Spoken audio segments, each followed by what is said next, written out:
მართლა ფიქრობთ, რომ გაყიდით ამ ქვეყანას? ყიდით. ნახეთ.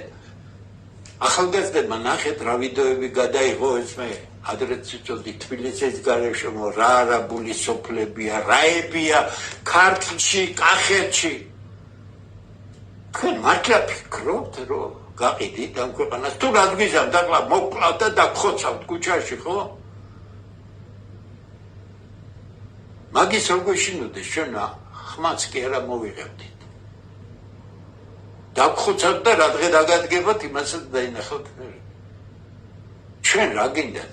ფულს გთხოვთ, შავი ფულის წილში ჩაგვაჯინებ, მეკთამეებს რომ მოაქვთ კასაში ფული იმის წილში, თანამდებობა მოგეთ. ჩვენი ქვეყანა გვინდა, რა გინდათ? 12 წელზე მეტი, 13 წელი გავიდა უკვე თქვენი 13 წელი დაპირისპირების მეტი არაფერი არ გაგიკეთებიათ.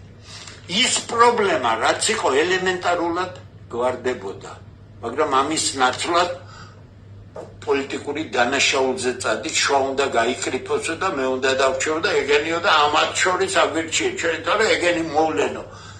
მაგ საკენ კი დაუხარეთ, კიდე გეუბნებით, თქვენს გონებადამთხეულ მხარდამჭერებს. ისინი ნორმალური ადამიანები არ არიან. და თუ უბედურება მოხდა, აი მე მაინც ვისურვებდი, რომ ყველაფერი კონსტრუქციული ნაბიჯები გადადგით საგარეო პოლიტიკაში. ქართული სახელმწიფო ხელუხლებელია. ქართული სახელმწიფოს ინტერესებიდან გამომდინარე გადადგით სწორი ნაბიჯები. ქართული ხალხის მომავალი ხელშეუხებელია. თქვენ ხელი შეახეთ ამ მომავალს.